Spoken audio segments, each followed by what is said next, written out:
కామాక్షి ఇంట్లో డబ్బులు కొట్టేసిన రోహిణి బండారాన్ని సాక్ష్యాలతో సహా ప్రభావతి ముందు బయటపెట్టిన ప్రభావతి స్టూడెంట్. అసలు ఇదంతా ఎలా జరగబోతుంది? ప్రభావతి స్టూడెంట్ ద్వారా రోహిణి డబ్బులు కొట్టేసిన విషయం బయటపడబోతుందా? అసలు ఏం జరిగింది అనేది ఈ వీడియోలో తెలుసుకుందాం. వీడియో నచ్చితే తప్పకుండా లైక్ చేయండి. రోహిణి ప్రభావతి అసలు కేసు వాపస్ ఎందుకు తీసుకుందా అని ఆలోచిస్తూ ఉంటుంది. అప్పుడే ప్రభావతి ఒంటరిగా కూర్చొని ఉన్నప్పుడు వెళ్ళి, అత్తయ్య, మీరేనా అసలు కేసు వాపస్ తీసుకుంది? శివకి ఆ శిక్ష పడాలి, ఈ శిక్ష పడాలి అంటూ కోపంతో రగిలిపోయారు కదా, మరి కేసు అంత ఈజీగా వెనక్కి ఎలా తీసుకున్నారు అత్తయ్య అని అడుగుతూ ఉంటుంది రోహిణి. మీరు కేసు వాపస్ తీసుకున్నారు కాబట్టే మళ్ళీ ఆ శివ చెలరేగిపోతాడు. ఇక తను తప్పు చేయకూడదనే భావన ఎలా వస్తుంది? ఒకసారి జైల్లో పెడితేనే కదా వచ్చేది. చాలా పెద్ద పొరపాటు చేశారు అత్తయ్య కేసు వాపస్ తీసుకొని అని అంటూ ఉంటుంది రోహిణి. పోనీలే రోహిణి, ఇప్పటి వరకు పడ్డ అవమానాలు చాలానే పడ్డారు, ఏడ్చారు. చివరికి ఆ పార్వతి కూడా పోలీస్ స్టేషన్కి వెళ్ళిందట. ఇంకెందుకు బాధ పెట్టడం? నాకే జాలిగా అనిపించి నేనే ఇంకా వార్నింగ్ ఇచ్చి అంతా కూడా కేసు వాపస్ తీసుకున్నాను అని అంటూ ఉంటుంది ప్రభావతి. అప్పుడు ఇక ప్రభావతి మాటలకి రోహిణి అయితే మనసులో, మీ మాటలు ఏంటో నాకు నమ్మశక్యంగా లేవదు, మీ మంచి మాటలు మీకెందుకో సూట్ అవ్వట్లేదు అని అనుకుంటూ ఉంటుంది రోహిణి. సరే అత్తయ్య, నేను పార్లర్కి వెళ్ళొస్తానని బయలుదేరుతుంది. అలా పార్లర్కి వెళ్తున్నానని బయలుదేరిన రోహిణి అయితే కామాక్షి ఇంటికి అయితే వెళ్తుంది. అప్పుడు ఇక కామాక్షి అయితే రోహిణిని చూసి, రామ్మ రోహిణి, ఏంటి ఇప్పుడు వచ్చావు? ఏదైనా పనుందా నాతో అని కామాక్షి అడుగుతూ ఉంటే, అవును పిన్ని, మీతో కొంచెం మాట్లాడాలి, మీతో మీ ద్వారా ఒక విషయం అడిగి తెలుసుకోవాలి అని అడుగుతూ ఉంటుంది రోహిణి. చెప్పమ్మా, ఏంటది? ఏం లేదు, అత్తయ్య కోపగించి మీ ఇంటికే కదా వచ్చేశారు, అప్పుడు పోలీసులు వచ్చి అత్తయ్యతో ఏం మాట్లాడారు అని అడుగుతూ ఉంటుంది రోహిణి. అదేంటమ్మా, ఇక అయిపోయింది కదా, దాని గురించి ఇంకెందుకు మాట్లాడుకోవడం అని అంటూ ఉంటుంది కామాక్షి అయితే. అప్పుడే రోహిణి, ఏం లేదు, మా అత్తగారు అంత మంచిగా ఎలా మారిపోయారు? మా మావయ్య గారు వస్తే కూడా రానని చెప్పిన అత్తయ్య సడన్గా అత్తయ్యలో ఈ మార్పు చూసి నేనే షాక్ అయిపోయాను. అందుకే అడుగుతున్నాను పిన్ని, ఏమీ అనుకోకండి, వస్తాను అని రోహిణి అయితే వెళ్ళిపోతుంది. అలా రోహిణి వెళ్ళిపోయింది అనుకొని వెంటనే కామాక్షి ప్రభావతికి ఫోన్ చేస్తుంది. కానీ రోహిణి వెళ్ళదు. రోహిణి మాత్రం మళ్ళీ వెనక్కి వస్తుంది. ఖచ్చితంగా ఇప్పుడు నేను అనుమానం పెంచి వచ్చాను కాబట్టి మా అత్తయ్యకి ఫోన్ చేస్తుంది. ఆ డబ్బుల విషయం కూడా తెలిసిపోతుంది. అసలు ఏంటబ్బా తెలుసుకోవాలి అని అనుకుంటూ రోహిణి కిటికీలో నుంచి లోపలికి చూస్తుంది. తను అనుమానపడ్డట్టే. అప్పుడు ఇక కామాక్షి అయితే ప్రభావతికి ఫోన్ చేస్తుంది. ప్రభావతికి ఫోన్ చేసి కామాక్షి అంటూ ఉంటుంది, ప్రభావతి, ఇప్పుడు నా దగ్గరికి రోహిణి వచ్చింది అని అనగానే, ఏంటి నీ దగ్గరికి రోహిణి రావడం ఏంటి అని ప్రభావతి అడుగుతూ ఉంటుంది.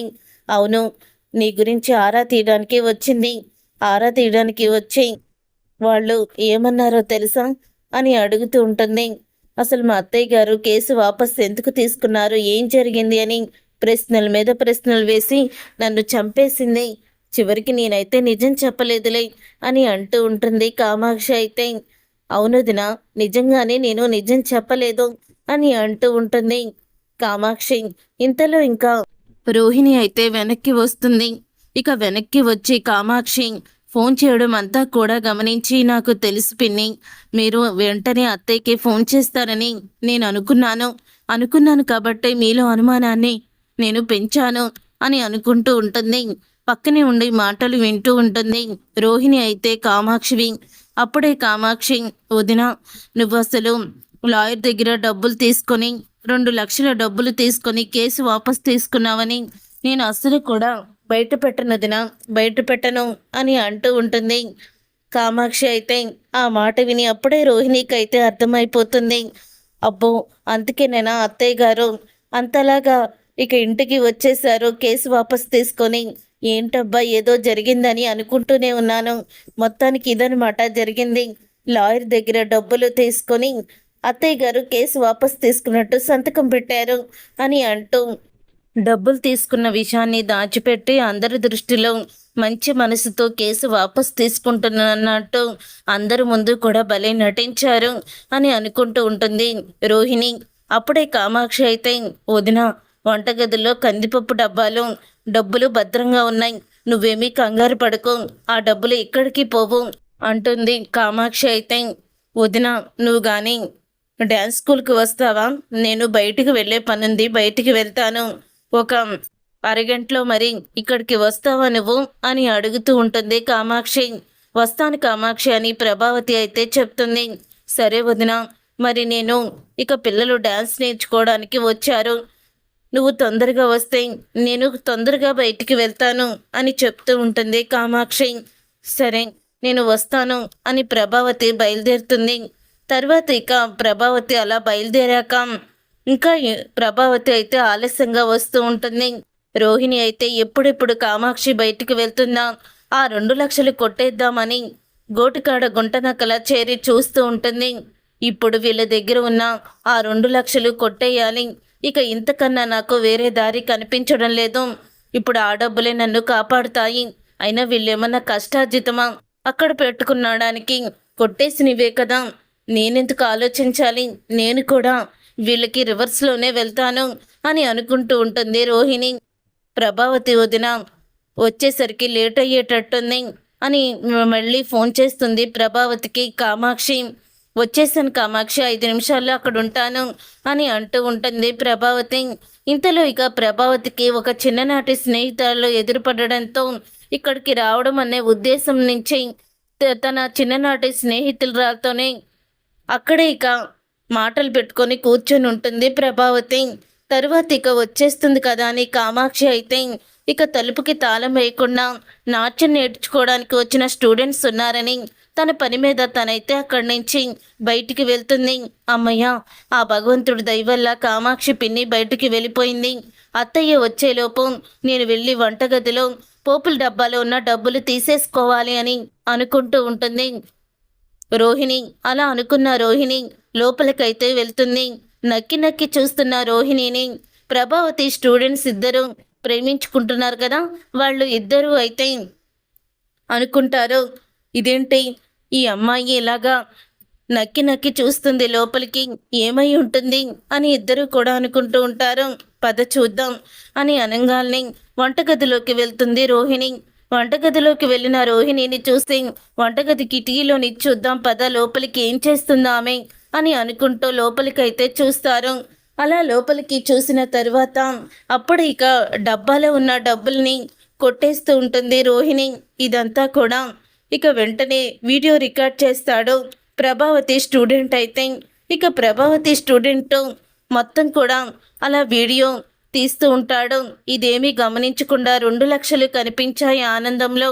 ఆ డబ్బులు తీసుకొని ఇక వెళ్ళిపోతుంది రోహిణి. అయితే ఈ వీడియోని మనం మాస్టర్కి చూపిద్దామా అని ఆ అమ్మాయి అబ్బాయిని అడుగుతూ ఉంటుంది. లేదు, ఈ వీడియోని ఎప్పుడు బయట పెట్టాలో నాకు తెలుసు, మనకి బాగా అవసరమవుతుంది ఇది. రేపటి రోజున మనల్ని ఎవరైనా విడగొట్టాలని చూస్తే అప్పుడు మనల్ని కాపాడేది ఇదిగో మన మాస్టరే, చెప్తాను మన మాస్టర్ సంగతి కూడా అని అంటూ ఉంటాడు స్టూడెంట్ అయితే. తర్వాత ఇంకా ప్రభావతి అయితే ఇంటికి వస్తుంది. వచ్చిన తర్వాత ఇక ప్రభావతిని చూసి వాళ్ళిద్దరూ కూడా నాట్యం నేర్చుకుంటున్నట్టు ఇక వాళ్ళైతే బిల్డప్ ఇస్తూ ఉంటారు. ఇంతలో ఇక కామాక్షి బయటికి వెళ్తానంది కదా, వెళ్ళుంటుందని ప్రభావతి అయితే ఇక సరిపెట్టుకుంటుంది. తర్వాత రోహిణి 2 లక్షలు తీసుకువెళ్ళి గుణ చేతికైతే ఇస్తుంది.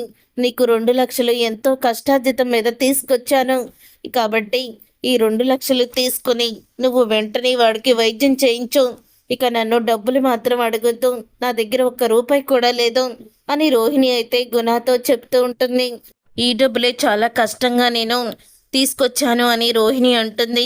తరువాత ఇక గుణ అయితే ఆ డబ్బులు చూసి ఆనందపడుతూ ఉంటాడు.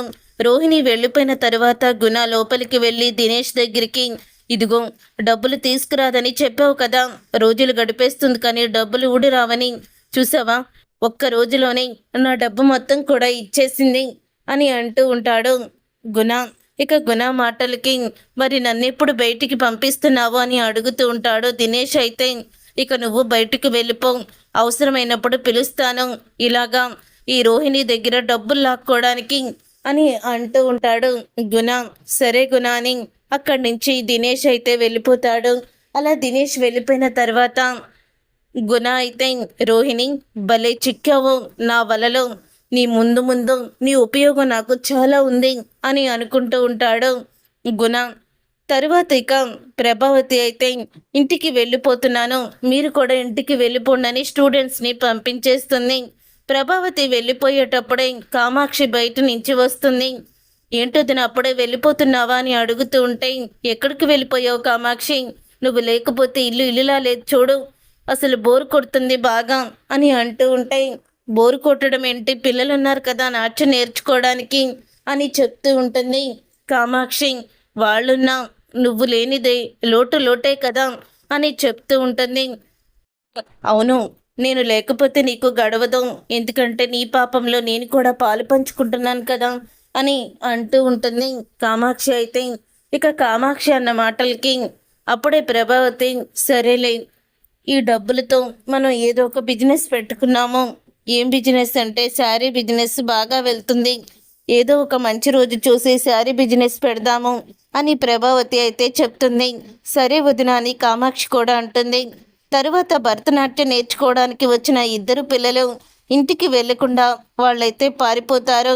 అలా ఇంటికి వెళ్లకుండా వాళ్ళు పారిపోవడం అంతా కూడా పూలు డెలివరీకి ఇవ్వడానికి వెళ్ళిన మీనా అయితే చూస్తుంది.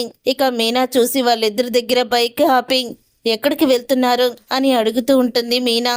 అప్పుడే ఇక వాళ్ళైతే, మేమిద్దరం ప్రేమించుకుంటున్నామక్క, కానీ మా పెద్దవాళ్ళు మా ప్రేమని అంగీకరించలేదు. అప్పుడే 6 నెలల నుంచి ఒకరికొకరు ఇంట్లో అడుగుతూనే ఉన్నాము, కానీ ఎవ్వరూ కూడా మమ్మల్ని అర్థం చేసుకోలేకపోతున్నారు. ఇక డ్యాన్స్ స్కూల్ అంటే చక్కగా ఇద్దరం కూడా ప్రతిరోజు కలవచ్చని ఇక దీంట్లో ఉండిపోయాను అని అంటూ ఉంటే, ఆ మాట విని అప్పుడు ఇక మీనా అయితే, ఇలాగా పారిపోవడం ఎంతవరకు సమంజసం, మీ అమ్మ నాన్న పరువు పోతుంది, సరే నాతో రండి అని అంటూ ఉంటుంది మీనా. అప్పుడు ఇక మీనా అయితే వాళ్ళ పేరెంట్స్ దగ్గరికి అయితే తీసుకువెళ్తుంది. అలా తీసుకువెళ్ళిన తర్వాత అప్పుడే ముందైతే వాళ్ళు ఒప్పుకోరు. ఆ మాట ఈ మాట చెప్పి మొత్తానికి మీనా అయితే స్టూడెంట్స్ ఇద్దరు పెళ్ళి చేయడానికి వాళ్ళ పెద్దవాళ్ళని అయితే ఒప్పిస్తుంది. దాంతో ఇక స్టూడెంట్స్ వాళ్ళు ఇద్దరూ కూడా అంటూ ఉంటారు, నిజంగా మీరు చాలా మంచివాళ్ళు మేడం, మీ అత్తగారి మాటలు విని మేము కూడా మిమ్మల్ని అపార్థం చేసుకునేవాళ్ళం, కానీ ఈరోజు మిమ్మల్ని చూస్తుంటే అర్థమవుతుంది మీరెంత మంచివాళ్ళోనని. చివరికి మా పెళ్ళిని జరిపిస్తున్నారు, మీ రుణం మేము తీర్చుకోలేమంటూ స్టూడెంట్స్ ఇద్దరు కూడా ఇక నమస్కారం పెడతారు మీనాకి. తర్వాత ఇక కామాక్షి అయితే ఆ 2 లక్షలు తీసి బీరువాలో పెడదామని అప్పుడే ఇక పోపుల డబ్బా అయితే ఓపెన్ చేస్తుంది. ఓపెన్ చేసిన తర్వాత ఆ డబ్బాలో అయితే అస్సలు కూడా డబ్బులు ఉండవు. అవి చూసి ఒక్కసారే షాక్ అయిపోతూ ఉంటుంది కామాక్షి.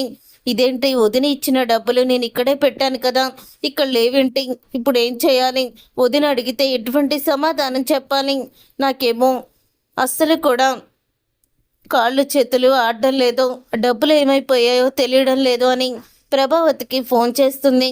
అప్పుడు ఇక ప్రభావతి అయితే బీరువాలో పెట్టిన డబ్బులు ఎక్కడికి పోతాయి అని అడుగుతూ ఉంటే, నేను బీరువాలో పెట్టలేదు వదిన, వంటగదిలో కందిపప్పు డబ్బాలో పెట్టాను, బీరువాలో పెడితే ఆయనకి అనుమానం వచ్చి ఆరా తీస్తారని భయంతో, మళ్ళీ మా ఆయన ఆరా తీస్తే ఏం చెప్పాలో తెలియక నేనేమి మాట్లాడలేక ఇలా కందిపప్పు డబ్బాలో పెట్టాను, తీరా వచ్చి చూస్తే దాంట్లో డబ్బులు లేవు, ఏం చేయాలో అర్థం కావడం లేదు వదిన అని అంటూ కామాక్షి అయితే ప్రభావతికి షాక్ ఇస్తుంది.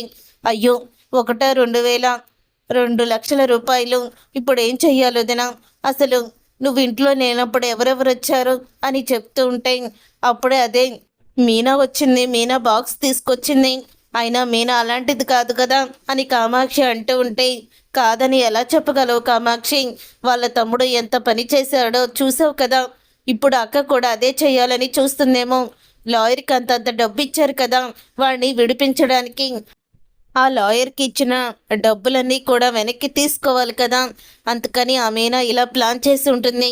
ఏ మీనా, బయటికి రావే అని అంటూ గట్టిగా పిలుస్తుంది ప్రభావతి. అయ్యో, ఇంట్లో డబ్బుల విషయం వదినికి తెలిసిపోయింది, మీనా ఇది చేసింది అనుకుంటుంది, అని అనుకుంటూ ఉంటుంది కామాక్షి. ఇంతలో వాళ్ళిద్దరూ పెళ్లి చేసుకుంటారని చెప్పడానికైతే ఇక వస్తూ ఉంటారు ప్రభావతి దగ్గరికైతే వాళ్ళు. ఇంతలో ఇక మీనాని అందరి ముందు నిలబెట్టి కామాక్షి వదిన ఇంట్లో నువ్వు డబ్బులు కొట్టేశావని కామాక్షి వదిన ఏడుస్తూ ఫోన్ చేసింది. ఎందుకు చేసావు ఈ పని అని అడుగుతూ ఉంటుంది ప్రభావతి. అప్పుడే పక్కనే ఉన్న శృతి అయితే మాట్లాడితే మీనింగ్ ఉండాలి, అసలేంటి మీ రుబాబు, ఇక్కడ ప్రతి విషయానికి మీనా మీద నింద వేస్తారేంటి, మీనా అలాంటిది కాదని తెలుసు కదా అని అంటూ ఉంటుంది శృతి. అప్పుడే ఇక తెలుసు, కానీ ఈ మధ్యకాలంలో మనుషుల్లో చాలా మార్పులు వచ్చాయి కదా అని అంటూ ఉంటుంది ప్రభావతి. చెప్పు, ఆ డబ్బులు ఎక్కడ పెట్టావు? 1, 2 కాదు 2 లక్షలు అని అనగానే అదేంటి కామాక్షి డబ్బుల గురించి నువ్వెందుకు అంత టెన్షన్ పడుతున్నావు? మన ఇంటి కోడలు దొంగతనం చేసిందని నువ్వే అనుకుంటున్నావా?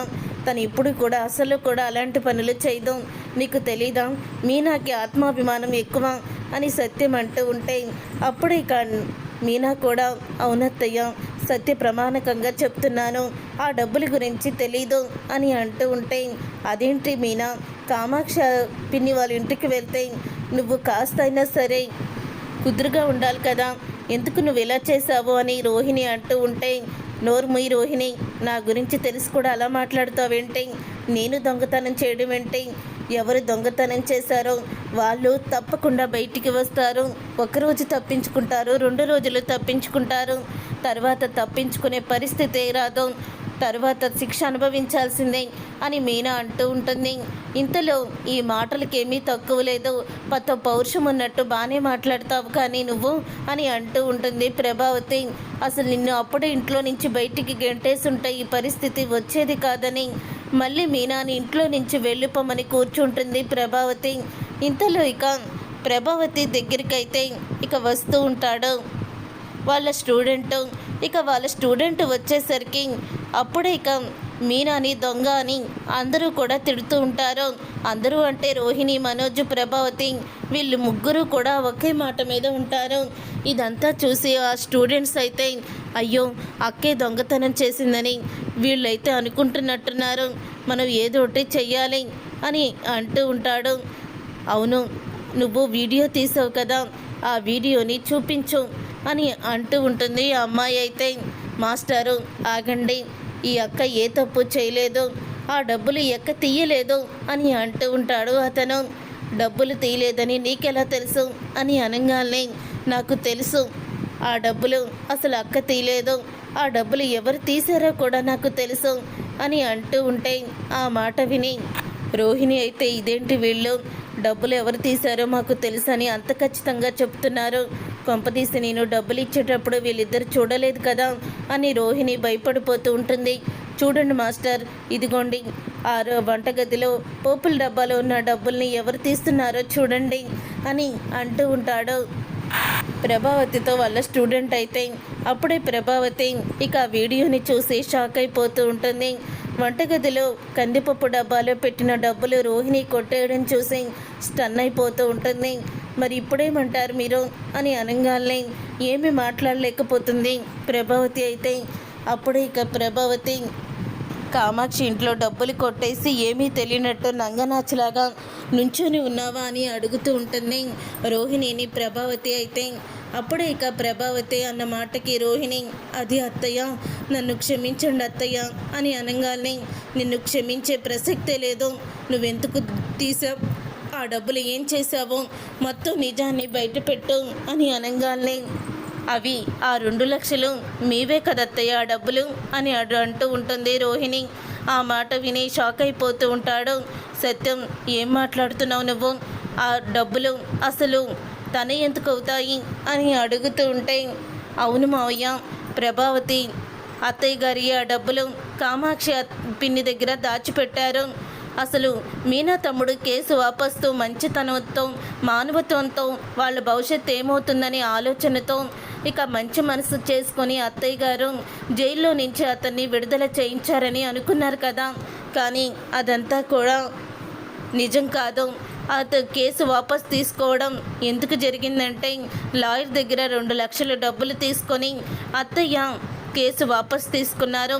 మీరొచ్చి కూడా వినిపించుకొని అత్తయ్య డబ్బుని చూపించేసరికి ఆ డబ్బుని చూసి తనైతే ఇక వెంటనే కేసు వాపస్ తీసుకుంది. అదే మావయ్య జరిగింది అని అంటూ ఉంటుంది రోహిణి. ఇప్పుడు అత్తయ్య చేసింది తర్వాత చూద్దాం. నువ్వెందుకు ఆ డబ్బులు తీసావు, ఆ డబ్బులు ఎక్కడికి పట్టుకెళ్ళావో మాకు తెలియాలి అని మీనా అయితే చెప్తూ ఉంటుంది. నువ్వు మొదటి నుంచి కూడా అనుమానంగానే ఉన్నావు. కోటీశ్వరులు నుంచి వచ్చిన అట్టు అసలు బుద్ధులు కూడా ఉండవు. అసలు శృతి నువ్వు ఒకటే కోటీశ్వర్ల ఇంటి నుంచి వచ్చారు, కానీ శృతి మాత్రం చాలా పద్ధతిగా ఉంటుంది. మరి నువ్వెందుకు ఇలా తయారయ్యావు, అసలు ఆ డబ్బులు ఏం చేశావు, నా మీద అత్తయ్య దొంగ అని ముద్ర వేస్తుంటే ఎందుకు నువ్వు నోరు మెదపకుండా అలా నుంచుండిపోయావు అని మీనా అయితే అడుగుతూ ఉంటుంది. ఇంతలో ప్రభావతి అయితే ఇక సత్యానికి నిజం తెలిసిపోయిందనుకొని కోపంతో రగిలిపోతూ ఉంటుంది రోహిణి మీద. కోపంతో రగిలిపోతూ మీ అమ్మ నాన్న ఎవరో అడగకుండానే వాళ్ళు పెళ్ళికి రాకుండానే నీ పెళ్ళి జరిపించాను, కానీ నువ్వు మాత్రం ఇలా నమ్మక ద్రోహం చేస్తావని అనుకోలేదు.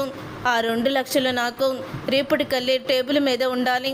అసలు ఎవరికి ఇచ్చావో ఏంటో మొత్తం కూడా క్లారిటీ ఇవ్వు అని అంటూ చెప్తూ వస్తుంది మీనా అయితే. అప్పుడు ఇక ప్రభావతి అయితే మీనా మాటలకి ఏంటి అంత స్మూత్గా మాట్లాడకూడదు దీంతో అని రోహిణి చంప పగలగొడుతుంది. ప్రభావతి చివరికి డబ్బులు తీసుకుని కేసు వాపస్ తీసుకొని ఎంతకి దిగజారిపోయావని ఇక వెంటనే తిడుతూ ఉంటాడు సత్యం కూడా. చూసారుగా ఫ్రెండ్స్, రాబోయే కథలో ఖచ్చితంగా ఇలాగే జరగబోతుంది. రోహిణి దొంగతనం చేసి ఇలా బుక్ అయిపోబోతుంది ప్రభావతి ముందు. మరి ఇలాగే జరగాలని కోరుకునే వాళ్ళు తప్పకుండా వీడియోనైతే లైక్ చేయండి.